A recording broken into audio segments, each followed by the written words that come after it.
Well, the book began, like the exhibition, with the conviction that there's a lot of work that had gone on in photography in Northern Ireland, in and around Northern Ireland the last 30 years or so, going back to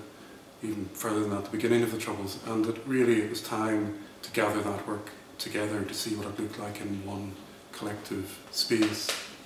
So the process of putting it together was really to think about the kinds of issues that arose, the narratives of photography that you could try to construct over that period of a kind of a 30-year period. And in putting it together, it became clear to me that really a few issues were most prominent that I wanted to think about and wanted to address. One of them was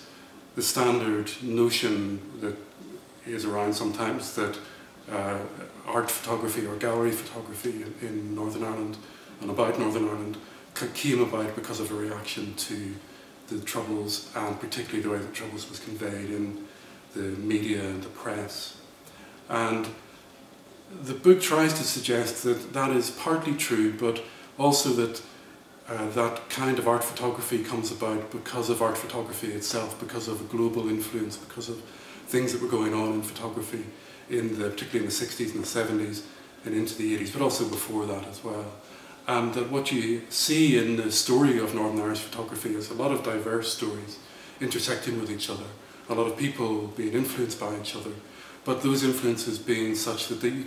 can see some of the reaction to the media images, especially in the 1980s. But after that, it picks up a kind of momentum of its own, and that as people start to train as photographers through degree courses, for example, you can begin to see that the sense of what photography might be widens out. You can also see that some photographers react to other photographers who themselves may be influenced by a more global aesthetic. So the stories in it are quite complex, I think.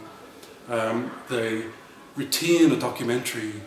underpinning, which is one of the most interesting things about the book. And when you look through the book and the exhibition, you see that interest in the documentary, and therefore a tie, in fact, back to reportage, is there in a lot of the imagery. But you begin to see that imagery drift off from the sense that it has to report immediately. So one of the things that happens in the book that I try to show, and that happens in the photographs that you can see just when you look at them, is that there's a drift off from a belief in the immediacy of reportage to something more like a kind of art documentary mode, which is a slower pace of rendering the subject and the subject of Northern Ireland.